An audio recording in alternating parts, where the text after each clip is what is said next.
രാജ്യത്തെ സർക്കാർ രംഗത്തെ ആദ്യ വിദേശ റിക്രൂട്ട്മെന്റ് ഏജൻസിയാണ് കേരള സർക്കാരിന് കീഴിലുള്ള ഒഡെപെക്.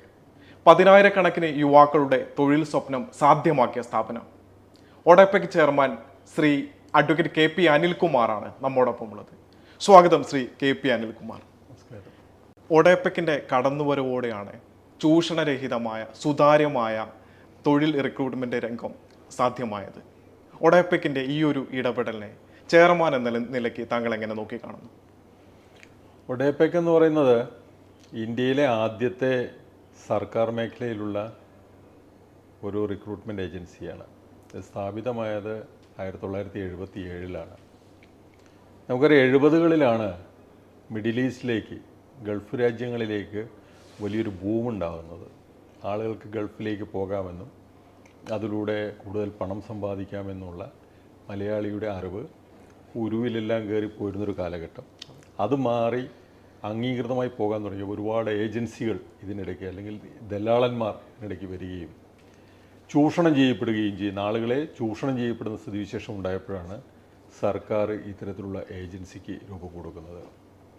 ഈ 47 വർഷത്തിനിടയ്ക്ക് 11,223 ആളുകളെ ഈ ഒഡെപെക് എന്ന് പറയുന്ന സർക്കാർ ഏജൻസി വഴി വിദേശത്തേക്ക് അയക്കുവാൻ സാധിച്ചിട്ടുണ്ട്. അതിൽ എടുത്തു പറയേണ്ട കാര്യം, 2016 അധികാരത്തിൽ വന്ന പിണറായി വിജയൻ്റെ നേതൃത്വത്തിലുള്ള ഗവൺമെൻറ്, ആ ഗവൺമെൻറ്റിൻ്റെ ഈ 8 വർഷക്കാലത്തിനിടയ്ക്കാണ് 4,068 ആളുകളെ നമുക്ക് വിദേശത്തേക്ക് അയക്കാൻ സാധിച്ചു എന്ന് പറയുന്നത്. അപ്പോൾ 47 വർഷത്തെ പ്രവർത്തനത്തിനിടയ്ക്ക് അതിൻ്റെ 1/3 അയച്ചത് ഈ 8 വർഷം കൊണ്ടാണ്. ബാക്കി 40 വർഷം കൊണ്ട് അയക്കാൻ സാധിച്ചത്. അപ്പോൾ ഈ ഗവൺമെൻറ്റിൻ്റെ, ഇടതുപക്ഷ ജനാധിപത്യ മുന്നണി ഗവൺമെൻറ്റിൻ്റെ ഏറ്റവും വലിയ ഒരു കർത്തവ്യം എന്ന് പറയുന്നത് ചൂഷണരഹിതമായി യഥാർത്ഥ ഉദ്യോഗാർത്ഥിക്ക് യഥാർത്ഥ എംപ്ലോയറെ കണ്ടെത്തുക, അവർക്ക് ജോലി തരപ്പെടുത്തി കൊടുക്കുക, അതിലൂടെ അവരുടെ ജീവിത നിലവാരം ഉയർത്തുക, വരുമാനം ഉണ്ടാക്കുക എന്നുള്ള ഒരു കൺസെപ്റ്റാണ് ഒഡെപെക് എന്ന് പറയുന്ന സ്ഥാപനത്തിലൂടെ നമ്മൾ ചെയ്തുകൊണ്ടിരിക്കുന്നത്. കേരളത്തിൽ തന്നെ ധാരാളം തൊഴിൽ റിക്രൂട്ട്മെന്റ് ഏജൻസികളുണ്ട്, സ്വകാര്യ മേഖലയിലടക്കം. അങ്ങനെ സ്വകാര്യ മേഖലയിലടക്കമുള്ള ഏജൻസികൾ നിൽക്കുമ്പോൾ ഒഡെപെക് എങ്ങനെ ആ സ്ഥാപനങ്ങളുമായി വേറിട്ട് നിൽക്കുന്നു? അല്ല, ഞാൻ പറഞ്ഞല്ലോ, ഒഡെപെക് എന്ന് പറയുന്ന ഒരു സർക്കാർ സ്ഥാപനമാണ്. സത്യത്തിൽ ഒഡെപെക്കിനെ കുറിച്ച് പൊതുജനങ്ങൾക്കുള്ള ഒരു അവയർനെസ് വളരെ കുറവാണ് എന്നുള്ളതാണ്. ഇപ്പോഴാണ് ഒഡെപെക് എന്ന് പറയുന്ന സ്ഥാപനത്തെക്കുറിച്ച് കൂടുതൽ ആളുകൾ അറിഞ്ഞു വരുന്നത്. ഇപ്പം ഞാനൊരു ഉദാഹരണം പറയാം. ഇപ്പോൾ കഴിഞ്ഞ വർഷം ഞങ്ങൾ UK-യിലേക്ക് ഏതാണ്ട് 468 ആളുകളെ, നഴ്സുമാരെ അയച്ചു.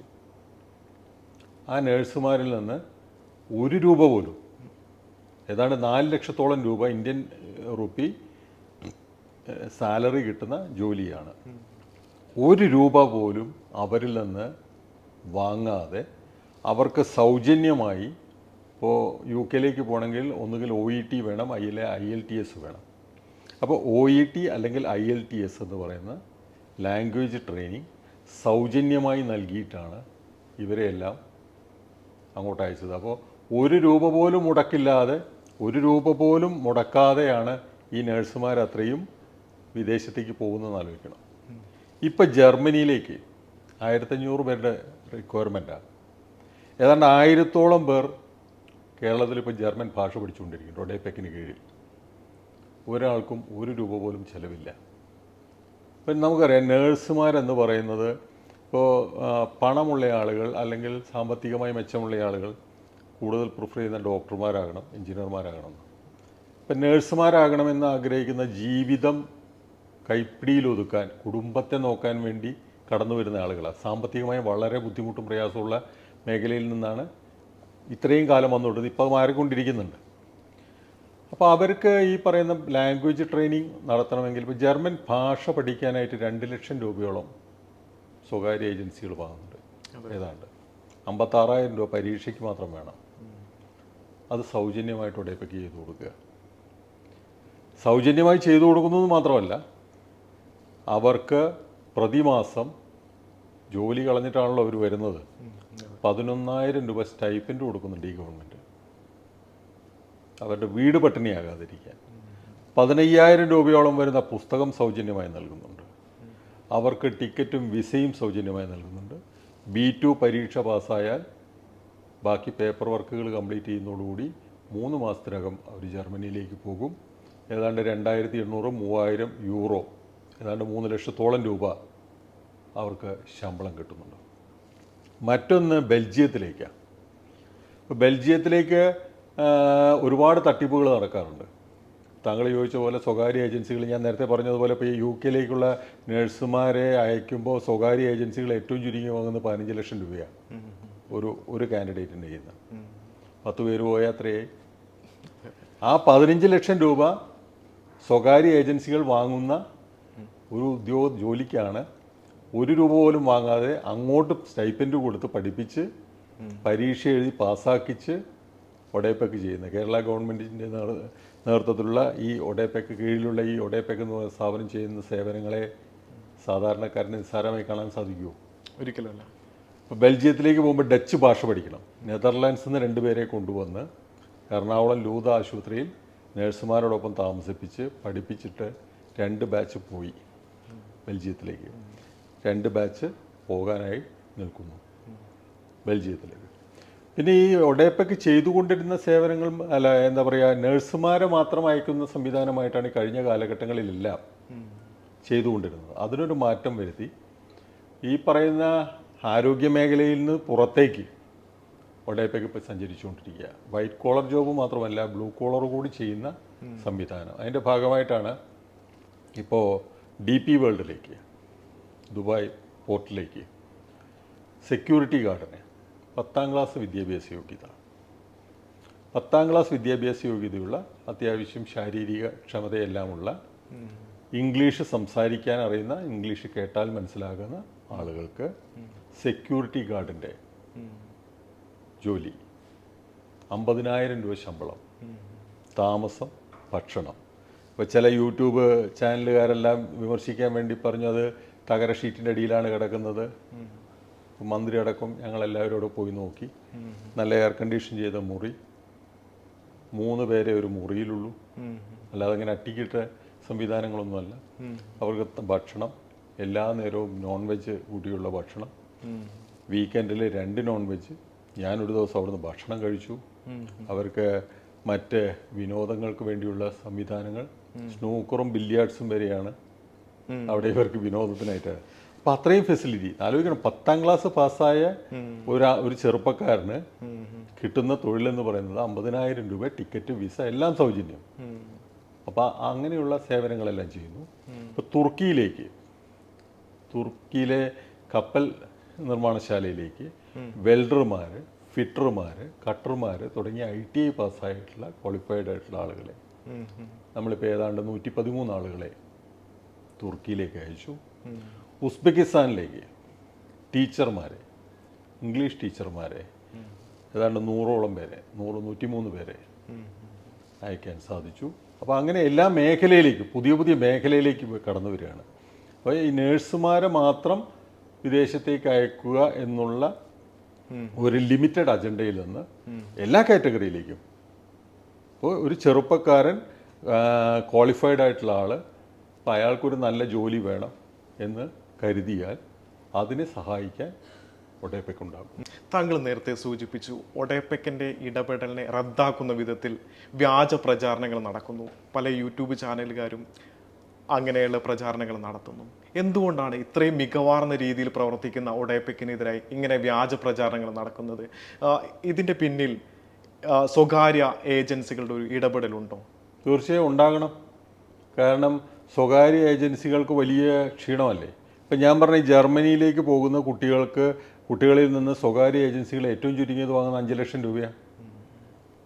5 ലക്ഷം രൂപ വാങ്ങിയിട്ട് ജർമ്മനിയിലേക്ക് ഈ കുട്ടികളെ അയക്കുന്ന സ്ഥാനത്താണ് 1 രൂപ പോലും വാങ്ങാതെ 11,000 രൂപ സ്റ്റൈപ്പൻഡ് കൊടുത്ത് ഈ കുട്ടികളെ പഠിപ്പിച്ച് അവർക്ക് സെക്യൂറായിട്ടുള്ള ജോലി കൊടുക്കുന്നത്. പിന്നെ ഇതിനകത്ത് വേറൊരു കാര്യം, ഈ പോകുന്ന ആളുകൾക്കൊക്കെ ജോലി ഉറപ്പാക്കുക എന്നുള്ളത് ഒഡേപെക്കിൻ്റെ ഉത്തരവാദിത്തമാണ്.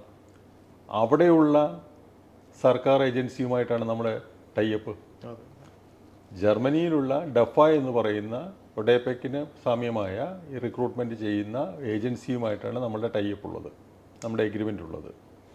അപ്പോൾ അവിടെ പോകുന്ന ആളുകൾക്ക് ജോലി ഉറപ്പ് വരുത്തും എന്ന് 100% ഉറപ്പ് ഉണ്ടെങ്കിൽ മാത്രമേ നമ്മൾ അയക്കുകയുള്ളൂ. അതെ. ഇപ്പോൾ സൗദി അറേബ്യയിലേക്ക് കഴിഞ്ഞ ദിവസം ഒരു ഇൻ്റർവ്യൂ നടത്തി. അവർ ഹൗസ് കീപ്പിംഗ് എന്ന് പറഞ്ഞിട്ടാണ് നടത്തിയത്. അവിടെ ചെന്ന് ആദ്യ ബാച്ച് ചെന്നപ്പോൾ അവർക്ക് ക്ലീനിങ് ആണ് പറഞ്ഞത്, അയക്കാൻ പറ്റില്ല എന്ന് പറഞ്ഞു. അപ്പോൾ മറ്റേ ഇൻ്റർവ്യൂവിൽ പാസ്സായ കുട്ടികൾ വലിയ എന്താ പ്രയാസത്തിലാണ്. അവർ പലരും ചോദിച്ചു. പക്ഷേ നമ്മളോട് പറയുന്ന എഗ്രിമെൻറ്റിനകത്ത് ഉള്ള ഫെസിലിറ്റി ഇല്ല എങ്കിൽ, അതേ സാലറി ഇല്ല എങ്കിൽ അവിടേക്ക് ആളുകളെ അയക്കാൻ ഒടേപ്പൊക്കെ തയ്യാറല്ല. കാരണം 100% അവരുടെ സംരക്ഷണം ഉറപ്പുവരുത്തി, ഇത് സർക്കാർ ഏജൻസിയാണ്, ഉറപ്പുവരുത്തി മാത്രമേ നമ്മളൊരു ഉദ്യോഗാർത്ഥിയെ വിദേശത്തേക്ക് അയക്കുകയുള്ളൂ. കേരള സർക്കാർ മുഖേന അവിടുത്തെ ഓരോ രാജ്യത്തെ സർക്കാരുമായി നേരിട്ട് ഇടപെട്ടാണ് സുതാര്യത ഉറപ്പുവരുത്തുന്നത്. എന്നിട്ട് ആണല്ലേ ഇങ്ങനെയൊക്കെ വ്യാജ പ്രചാരണങ്ങൾ നടക്കുന്നത്? തീർച്ചയായും. ഇതിനകത്ത് മനസ്സിലാക്കേണ്ട ഒരു കാര്യം, ഒഡേപെക് എന്ന് പറയുന്ന ഈ സംവിധാനം ശക്തമായി വരുമ്പോൾ അത് ഏറ്റവും കൂടുതൽ ബാധിക്കുന്ന ഈ സ്വകാര്യ ഏജൻസികളെ.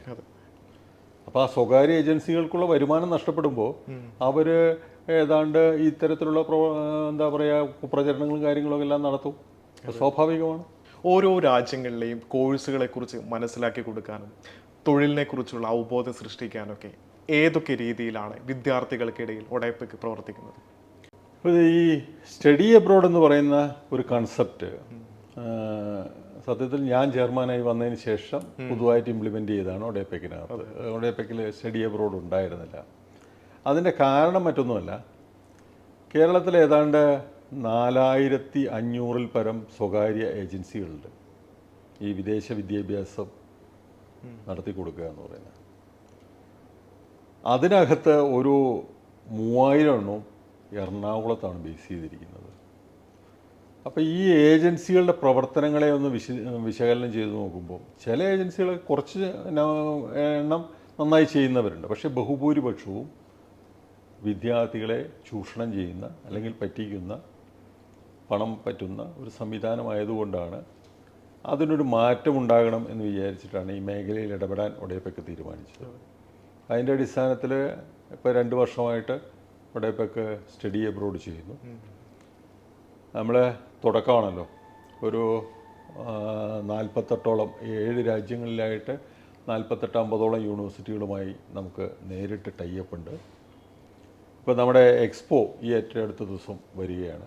1, 2, 3 തീയതികളിൽ കോഴിക്കോട്, കൊച്ചി, തൃശ്ശൂരാണ് നടന്നത്. കഴിഞ്ഞ തവണ തിരുവനന്തപുരം, എറണാകുളം, കോഴിക്കോടായിരുന്നു ഒഡേപെക്കിൻ്റെ അന്താരാഷ്ട്ര വിദ്യാഭ്യാസ എക്സ്പോ.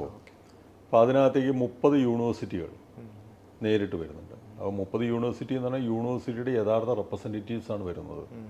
അല്ലാതെ മറ്റ് സ്വകാര്യ സംവിധാനങ്ങൾ നടത്തുന്നത് പോലെ ആരെങ്കിലും 2 പേരെ കൂട്ടിട്ട് അവിടെ കൊണ്ടേ ഇരുത്തിയിട്ടല്ല. പിന്നെ മറ്റൊരു കാര്യം, ഈ വരുന്ന കുട്ടികൾക്ക് ടൈംസിൻ്റെ റാങ്കിങ്ങിനകത്ത് 500-നകത്തുള്ള യൂണിവേഴ്സിറ്റികളെ മാത്രമേ നമ്മൾ പ്രോത്സാഹിപ്പിക്കുകയുള്ളൂ. അതല്ല എങ്കിൽ യൂണിവേഴ്സിറ്റിയുടെ വലിയ പടവും ഇതൊക്കെയാണ്, അവിടെ എന്താ നടക്കുന്നതെന്ന് നമുക്കറിയില്ല, ഇതെവിടെയാണെന്ന് പോലും അറിയില്ല. ഇപ്പോൾ കുട്ടികൾക്ക് കേരളത്തിലോ ഇന്ത്യയിലോ നല്ല വിദ്യാഭ്യാസം ഇല്ലാഞ്ഞിട്ടല്ല, പുതിയൊരു തലമുറ വിദേശ പഠനം അല്ലെങ്കിൽ ഒരു എക്സ്പോഷർ ആഗ്രഹിക്കുന്നതാണ് പുതിയ തലമുറ.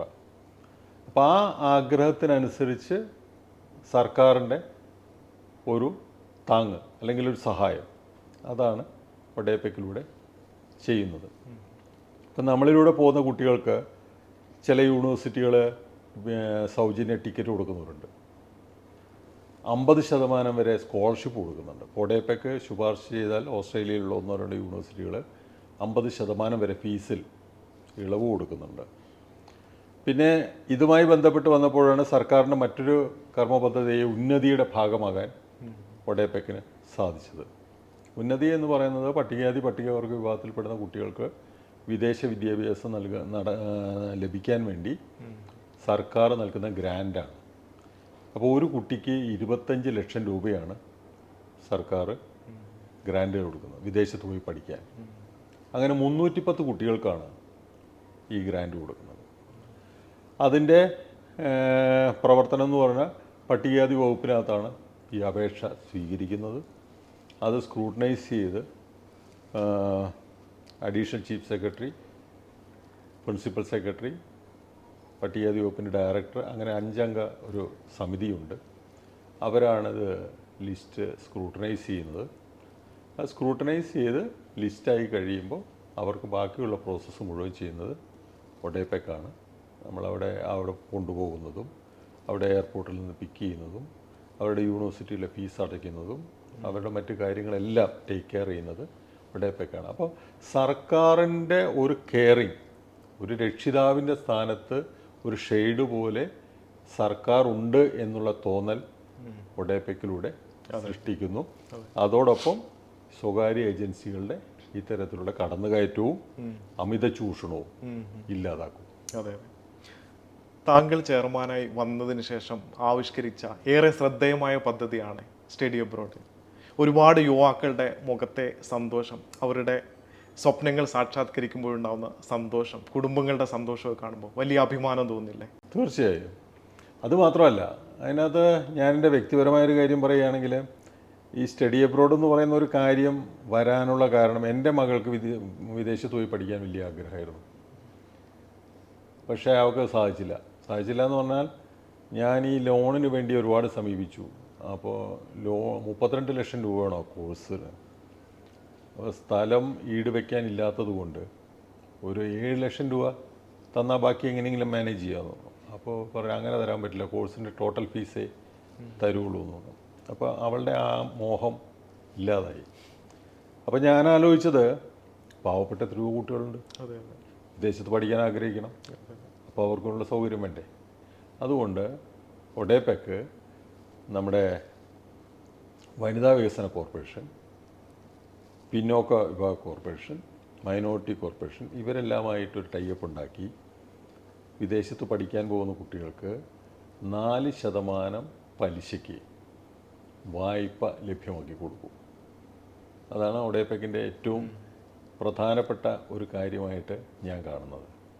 സമ്പന്നന് മാത്രം ലഭ്യമായിരുന്ന, സമ്പന്നന് മാത്രം, അവൻ്റെ മക്കൾക്ക് മാത്രം ആഗ്രഹിക്കാൻ സാധിച്ചിരുന്ന വിദേശ വിദ്യാഭ്യാസത്തെ സാധാരണക്കാരുടെ മക്കൾക്ക്, പാവപ്പെട്ടവൻ്റെ മക്കൾക്ക് വായ്പ ലഭ്യമാക്കി കൊടുത്ത് അവരാഗ്രഹിക്കുന്നു വിദേശ വിദ്യാഭ്യാസമെങ്കിൽ, അവരാ എക്സ്പോഷർ ആഗ്രഹിക്കുന്നെങ്കിൽ അതോടൊപ്പം ഒഡേപെക്കുണ്ട്. അതാണ് ഒഡേപെക്കിൻ്റെ കാര്യം. വ്യാജ റിക്രൂട്ട്മെൻറ്റ് ഏജൻസികളുടെ ഇരകളാവാതിരിക്കാൻ വിദ്യാർത്ഥികളിൽ എന്തൊക്കെ അവബോധമാണ്, ഇടപെടലാണ് ഒഡേപെക്ക് നടത്തുന്നത്? അതായത് ഈ വ്യാജ ഏജൻസികൾ എന്ന് പറഞ്ഞാൽ അവർക്ക് ഈ പണമാണ്. ഇപ്പോൾ സത്യത്തിൽ യൂണിവേഴ്സിറ്റികളൊന്നും പണം വാങ്ങുന്നില്ല ഇവരെ കൊണ്ടുപോകാൻ. അപ്പോൾ ഈ പറയുന്ന ഇതിനു വേണ്ടി പണം രജിസ്ട്രേഷനായി അല്ലെങ്കിൽ മറ്റ് മേഖലകളിലെല്ലാം പണം വാങ്ങുന്നത് തന്നെ വലിയ തെറ്റ്. 2, മറ്റ് യൂണിവേഴ്സിറ്റികൾ, നിലവാരമില്ലാത്ത യൂണിവേഴ്സിറ്റികൾ പണം ഓഫർ ചെയ്യും അവർക്ക്, ഈ ഏജൻസിന് ഇത്ര കുട്ടികളെ കൊടുത്താൽ ഇത്ര രൂപ തരാമെന്ന്. അപ്പോൾ അത് വാങ്ങിയിട്ട് നിലവാരമില്ലാത്ത യൂണിവേഴ്സിറ്റികളിലേക്ക് നിലവാരമില്ലാത്ത കോഴ്സുകൾക്ക് വേണ്ടി കുട്ടികളെ തെറ്റിദ്ധരിപ്പിക്കുന്നു. ഇതിവിടെ ഇങ്ങനെയാണ് അങ്ങനെയാണ്, അവിടെ പോയാൽ PR കിട്ടും, അവിടെ ഇത്ര വരുമാനം കിട്ടും, ഡെയിലി ഇത്ര രൂപ കിട്ടും എന്നൊക്കെ പറയുമ്പോൾ ചെറുപ്പക്കാർ കുട്ടികളാണ്, ആ കുട്ടികൾ ഇതിനകത്ത് വീണുപോകും. അപ്പം അതല്ല വിദ്യാഭ്യാസത്തിൻ്റെ രീതി. ഇപ്പോൾ എനിക്കറിയാം എത്രയോ കുട്ടികൾ PR കിട്ടാൻ വേണ്ടി പഠിക്കാൻ പോകുന്ന ആളുകളുണ്ട്, അവിടെ വർക്ക് ചെയ്യാൻ വേണ്ടിയിട്ട്. അപ്പോൾ അതല്ലല്ലോ നമ്മൾ പ്രോത്സാഹിപ്പിക്കുന്നത്, അതൊരു ഭാഗമാണ്. പക്ഷേ ഏറ്റവും പ്രധാനം വിദ്യാഭ്യാസത്തിനാണ്. അപ്പോൾ നല്ല യൂണിവേഴ്സിറ്റികൾ, ആ നല്ല യൂണിവേഴ്സിറ്റികളിലേക്ക് കുട്ടികൾക്ക് പോകാനും അവർക്ക് നല്ല രീതിയിലുള്ള വിദ്യാഭ്യാസം ലഭ്യമാക്കാനും സഹായിക്കുക എന്നുള്ളതാണ് ഒഡേപെക്കിൻ്റെ ഉത്തരവാദിത്വം. വിദ്യാർത്ഥികളെ സംബന്ധിച്ചിടത്തോളം ഏറ്റവും ഉപകാരപ്രദമായ ഒന്നാണ് നേരത്തെ അങ്ങ് സൂചിപ്പിച്ച അന്താരാഷ്ട്ര വിദ്യാഭ്യാസ എക്സ്പോ. ആ ഇടപെടലിനെ എങ്ങനെയൊക്കെയാണ് വിദ്യാർത്ഥികളിലേക്ക് എത്തിക്കാൻ വേണ്ടിയിട്ട് ഒഡേപെക്ക് നടത്തുന്നത്? സ്വാഭാവികമായിട്ട് നമ്മളിപ്പോൾ പുതിയ സംവിധാനം അനുസരിച്ച് സോഷ്യൽ മീഡിയ ആണല്ലോ ഏറ്റവും കൂടുതൽ. പത്രത്തിൽ പരസ്യം കൊടുക്കാം, ചാനലുകളിൽ പരസ്യം കൊടുക്കാം, മീഡിയ പാർട്ട്നേഴ്സിനുണ്ടാകാം, പിന്നെ ഈ പറയുന്ന സോഷ്യൽ മീഡിയയിലൂടെ അവയർനെസ് ഉണ്ടാകാം. കൂടുതൽ ആളുകളെ അറിയിക്കാം, യൂണിവേഴ്സിറ്റികളെക്കുറിച്ച് അറിയാൻ, യൂണിവേഴ്സിറ്റിയിലെ ഫീസിനെ കുറിച്ചറിയാൻ, ഘടനയെക്കുറിച്ചറിയാൻ, എന്താണ് മാനദണ്ഡങ്ങളെന്നറിയാൻ. അപ്പോൾ നേരിട്ട് യൂണിവേഴ്സിറ്റിയിലെ ആളുകളുമായിട്ട് ഇൻട്രാക്ഷൻ ഈ വരുന്ന കുട്ടികൾക്കുണ്ടാകുന്നു, ഒരു അവയർനെസ് ഉണ്ടാകുന്നു എന്താണ് യൂണിവേഴ്സിറ്റി. അപ്പോഴാണ് കുട്ടികൾ കോഴ്സിനെ കുറിച്ച് മനസ്സിലാക്കുന്നത്. ഇപ്പോൾ ഞാനൊരു എക്സാമ്പിൾ പറയാം. എൻ്റെ വളരെ അടുത്ത സുഹൃത്തിൻ്റെ ഒരു മകൾ, ആ കുട്ടി പഠിച്ചത് മൈക്രോബയോളജി മറ്റോ ആണ് പഠിച്ചത്. നല്ല സ്കോപ്പുള്ള സാധനമാണ്. എന്നിട്ട് ആ കുട്ടിയെ ഒരു സ്വകാര്യ ഏജൻസിക്കാരൻ കാനഡയിലേക്ക് കൊണ്ടുപോയത് MBA പഠിക്കാനാണ്. നേരെ മറിച്ച് അതിൻ്റെ ഒരു മാസ്റ്റർ ഡിഗ്രിക്ക് പോയിരുന്നെങ്കിൽ ആ കുട്ടിക്ക് എന്തുമാത്രം സ്കോപ്പ് ഉണ്ടാകുമായിരുന്നു. അപ്പോൾ വിദേശത്ത് പഠിപ്പിക്കാമെന്ന് പറഞ്ഞ് കൊണ്ടുപോയിട്ട് എന്താണ് ഈ ഫോം ഫില്ല് ചെയ്ത് കൊടുക്കുന്നത് പോലും ഈ കുട്ടികൾ ശ്രദ്ധിക്കുന്നില്ല. അപ്പം അങ്ങനെയുള്ള കബളിപ്പിക്കപ്പെടലൊക്കെ ഒരുപാട് നടക്കുന്നുണ്ട്. പിന്നെ അവിടെ എത്തുമ്പോൾ ഇവർ ഉദ്ദേശിച്ച യൂണിവേഴ്സിറ്റി ആയിരിക്കില്ല, ഉദ്ദേശിച്ച പഠനമായിരിക്കില്ല, അവിടെ താമസ സൗകര്യങ്ങൾ ഉണ്ടാവില്ല. വിദേശത്തേക്കല്ലേ വന്നു കുട്ടികളല്ലേ. അപ്പം ആ രീതിയിലൊക്കെ അവർക്ക് മാക്സിമം, അതുകൊണ്ടാണ് കോഴ്സുകൾ സെലക്ട് ചെയ്ത് ജോബ് ഓറിയൻറ്റഡ് ആയിട്ടുള്ള, അല്ലെങ്കിൽ തിരിച്ചു വന്നാൽ അവർക്ക് ഏറ്റവും നല്ല എന്താ പറയുക, ജോലി ലഭ്യമാകുന്ന ഉന്നതമായ ആ സർട്ടിഫിക്കറ്റ് വാല്യൂ ഉള്ള, അതുകൊണ്ടാണ് പറഞ്ഞത് റാങ്കിങ്ങിനകത്ത് ഏറ്റവും കൂടുതലുള്ള. ചിലപ്പോൾ യൂണിവേഴ്സിറ്റി പോയിട്ട് ഇത് വന്നാൽ ഈ യൂണിവേഴ്സിറ്റി എന്ന് പറയാം ഇതൊന്നും കൊള്ളത്തില്ല എന്ന് പറയും അല്ലേ. അപ്പോൾ ആ റാങ്കിങ്ങിനകത്ത് വരുന്ന നല്ല യൂണിവേഴ്സിറ്റികളെ കണ്ടെത്താനും ആ യൂണിവേഴ്സിറ്റികളുമായി സംസാരിച്ച് ടൈപ്പ് ഉണ്ടാക്കി അവർക്ക് കൂടുതൽ ഫീസ് ഇളവ് ഉൾപ്പെടെ ഉള്ള കാര്യങ്ങൾ ലഭ്യമാക്കുക, അവിടുത്തെ എന്താ പറയുക ഒരു സംരക്ഷണം ഒഡെപെക്കിലൂടെ നൽകുക എന്നതാണ് ഉദ്ദേശിക്കുന്നത്. അന്താരാഷ്ട്ര വിദ്യാഭ്യാസ എക്സ്പോ നടത്തുന്നതിലൂടെ എന്തൊക്കെ മാറ്റങ്ങളാണ്, എന്തൊക്കെ സാധ്യതകളാണ് വിദ്യാർത്ഥികൾക്ക് മുൻപിൽ തുറന്നിടുന്നത്? അവർ അതേക്കുറിച്ച് എന്തെങ്കിലും ശുഭകരമായിട്ടുള്ള അഭിപ്രായങ്ങൾ താങ്കളോട് പങ്കുവച്ചിരുന്നു? ഈ അന്താരാഷ്ട്ര എക്സ്പോ വരുമ്പോൾ ഉണ്ടാകുന്ന ഏറ്റവും വലിയ ഗുണം എന്നാണ്, ഇപ്പോൾ അവർ 8 മാസം മുമ്പ് അമേരിക്കൻ യൂണിവേഴ്സിറ്റികൾ മാത്രമുള്ള ഒരു എക്സ്പോ കൊച്ചിയിൽ നടത്തി. അമേരിക്കയിലുള്ള യൂണിവേഴ്സിറ്റീസ് മാത്രം വന്നിട്ടുള്ള. അപ്പോൾ നമ്മൾ ഓരോ രാജ്യത്തിൻ്റെയും, ഇപ്പോൾ ഫ്രാൻസിൻ്റെ മാത്രം ഒരു എക്സ്പോ വരാൻ പോവുക, അവിടുത്തെ എക്സ്ക്ലൂസീവ്ലി ഫോർ ഫ്രാൻസ് ആണ്. അപ്പോൾ അവർക്ക് വേണ്ടിയുള്ള എക്സ്പോ. അപ്പോൾ ഇതെല്ലാം കണ്ടക്ട് ചെയ്യുന്ന ആ സ്ഥലത്തുള്ള കോഴ്സുകൾ, ഇപ്പോൾ ഏറ്റവും കൂടുതലായി പുതിയൊരു ട്രെൻഡ് എന്ന് പറയുന്നത് AI ആണ്. AI വിത്ത് ലോജിസ്റ്റിക്സ്, അങ്ങനെയൊക്കെയുള്ള പുതിയ ട്രെൻഡുകളാണ്. അപ്പോൾ അങ്ങനത്തെ സാങ്കേതിക എന്താ പറയുക, ഈ വിദ്യാഭ്യാസം, ആ വിദ്യാഭ്യാസത്തിന് ഏറ്റവും ഉന്നതമായ സർവകലാശാല ഏതെന്ന് കണ്ടെത്തി അത് കുട്ടികളുമായിട്ട് കണക്ട് ചെയ്യുക എന്നുള്ളതാണ്. അപ്പോൾ കുട്ടികളുടെ മനസ്സിനകത്തുള്ള കൺസെപ്റ്റ്, ആ കൺസെപ്റ്റ് എന്താണെന്ന് മനസ്സിലാക്കി അതിനെ മാറ്റുക എന്നുള്ള. ഇപ്പോൾ കോഴിക്കോട് നമ്മുടെ ഒരു പുതിയ പ്രൊജക്റ്റ് വരുന്നുണ്ട്. ആ കർമ്മപദ്ധതിയുടെ ഏതാണ്ട് ഒപ്പുവയ്ക്കലൊക്കെ ഈ 22-ാം തീയതി നടക്കാൻ പോകും. കോർപ്പറേഷനുമായി സഹകരിച്ച്, എംപ്ലോയ്മെൻറ്റുമായിട്ട് സഹകരിച്ച് വിത്ത് കരിയർ ഗൈഡൻസ് ആണ്. ഒഡെപെക്ക് പുതിയൊരു കാൽവെപ്പാണ്. റിക്രൂട്ടിങ്ങും സ്റ്റഡി അബ്രോഡും എല്ലാം നടക്കുമ്പോൾ തന്നെ കുട്ടികളുടെ മനസ്സിനകത്ത് എന്താണെന്ന് ഒരിക്കലും രക്ഷിതാക്കൾ ചിന്തിക്കാറില്ല. അപ്പം എൻ്റെ മകൻ ഡോക്ടറാവണം, അല്ലെങ്കിൽ എഞ്ചിനീയർ ആവണം, അല്ലെങ്കിൽ ഇതാവണം. ആ കുട്ടിക്ക് അതൊന്നും ആകാനായിരിക്കില്ല താല്പര്യം. അപ്പോൾ 8-ാം ക്ലാസ്സിൽ പഠിക്കുന്ന ഒരു കുട്ടിക്ക് നമ്മുടെ ഒഡെപെക്കിൻ്റെ സെൻട്രൽ രജിസ്റ്റർ ചെയ്താൽ നമ്മളൊരു 60 ചോദ്യങ്ങൾ അടങ്ങിയ ആ കുട്ടിക്ക് നൽകും. ആ കുട്ടി പൂരിപ്പിച്ച് നൽകുന്ന ഈ 60 ചോദ്യങ്ങൾ അത് ഒരു സൈക്കോളജിസ്റ്റിനെ കൊണ്ട് കമ്പ്യൂട്ടർ ഉപയോഗിച്ച് അനലൈസ് ചെയ്ത് എന്താണ് ആ കുട്ടിയുടെ മനസ്സിനകത്തുള്ള ആഗ്രഹം, നാളെ ആ കുട്ടി എന്തായി തീരണം, എങ്ങനെയായിരിക്കണം തുടങ്ങി ആ കുട്ടിയെ മെൻറ്റർ ചെയ്യണം. 8-ാം ക്ലാസ് മുതൽ മെൻറ്റർ ചെയ്ത് ആ കുട്ടിയെ ഡെവലപ്പ് ചെയ്ത്, ആ കുട്ടിക്ക് കേരളത്തിലാണ് വിദ്യാഭ്യാസം വേണ്ടെങ്കിൽ കേരളത്തിന് പുറത്ത്, ഇന്ത്യയിലാണ് വിദ്യാഭ്യാസമെങ്കിൽ ഇന്ത്യയിൽ, അതിന് പുറത്ത് വിദേശത്താണെങ്കിൽ അവിടെ, ഏറ്റവും ഒടുവിൽ അയാൾക്ക് ഏറ്റവും നല്ല രീതിയിൽ ഒരു തൊഴിലവസരം കൂടി സൃഷ്ടിക്കുന്ന ഒരു ത്രൂ ഔട്ട് പ്രോസസ്സ്, പുതിയ ജനറേഷന് ഒരു വഴികാട്ടിയായി വരാനായിട്ട് ഒഡെപെക്ക് ആഗ്രഹിക്കുന്നു. കേരളത്തിൽ നിന്ന് വിദേശ രാജ്യങ്ങളിലേക്ക് പോകുന്ന യുവാക്കൾക്കിടയിലെ തൊഴിൽ ചൂഷണവും മറ്റ് അനവധി പ്രശ്നങ്ങളും പരിഹരിക്കാൻ ഒഡെപെക്കിന് കഴിഞ്ഞിട്ടുണ്ട്. എന്തൊക്കെയാണ് ഭാവി പ്രവർത്തനങ്ങൾ അങ്ങ് ഉദ്ദേശിക്കുന്നത്? ഭാവി പ്രവർത്തനം ഏറ്റവും കൂടുതലായിട്ട് ഇത് തന്നെയാണ്. പിന്നെ മറ്റൊന്ന് ലാംഗ്വേജ് ട്രെയിനിങ് സെൻറ്റേഴ്സാണ്. ഇപ്പോൾ വിദേശത്ത് പോകണമെങ്കിൽ ഇപ്പോൾ പഴയതുപോലെയല്ല, ഇപ്പോൾ ലാംഗ്വേജ് വലിയൊരു ഘടകമാണ്.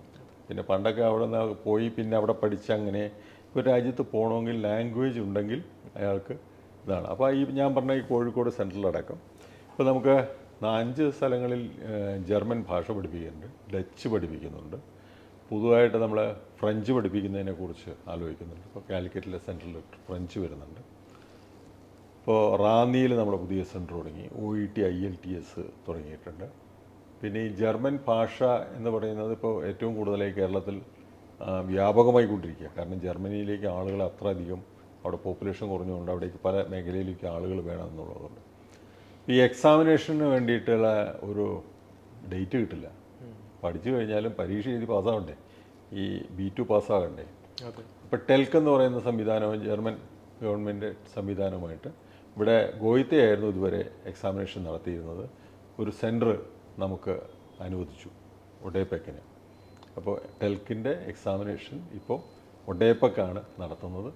ഒഡേപെക്കിൽ പഠിക്കുന്ന കുട്ടികൾക്കും പുറമേയുള്ള വിദ്യാർത്ഥികൾക്കും എല്ലാം എക്സാമിനേഷനുള്ള അവസരങ്ങളുണ്ട്. അപ്പോൾ അവർക്ക് പുതിയ എന്താ പറയുക അവസരങ്ങൾ കിട്ടുന്നു എന്നുള്ളത് അപ്പോൾ എല്ലാ മേഖലയിലേക്കും കിടക്കുകയാണ്. നമ്മളിപ്പോൾ പഠിപ്പിക്കുന്നു, എക്സാമിനേഷൻ നടത്തുന്നു, അവർക്ക് കൂടുതലായി കാര്യങ്ങൾ നടത്തുന്നു. അതുപോലെ അറബിക്ക് ഇപ്പോൾ നമ്മൾ മിഡിൽ ഈസ്റ്റിലൊക്കെ പോകുമ്പോൾ പുതിയൊരു ആവശ്യം വന്നത് അവിടേക്ക് വരുന്ന ആളുകൾക്ക് അറബി ലാംഗ്വേജ് ഒന്ന് കൃത്യമായി പഠിപ്പിച്ചാൽ അത് അവരുടെ പ്രൊമോഷന് ജോലിയേക്കാളുപരി അവർക്ക് കൂടുതൽ മെച്ചപ്പെട്ട തൊഴിലവസരങ്ങൾ ലഭ്യമാകാൻ സാധിക്കുന്നു. അപ്പോൾ അറബി പഠിപ്പിക്കുന്നു. അപ്പോൾ റിക്വയർമെൻറ്റ് എന്താണോ ആ റിക്വയർമെൻറ്റ് ഫുൾഫിൽ ചെയ്യുക എന്നുള്ളതാണ് ഒഡേപെക്കിൻ്റെ കർത്തവ്യം. ഏറ്റവും മികവാർന്ന രീതിയിലാണ് ഒഡേപെക്കിൻ്റെ പ്രവർത്തനം താങ്കൾ മുന്നോട്ട് കൊണ്ടുപോകുന്നത്. താങ്കൾക്കും ഒഡേപെക്കിനും എല്ലാവിധ ആശംസകളും. നന്ദി.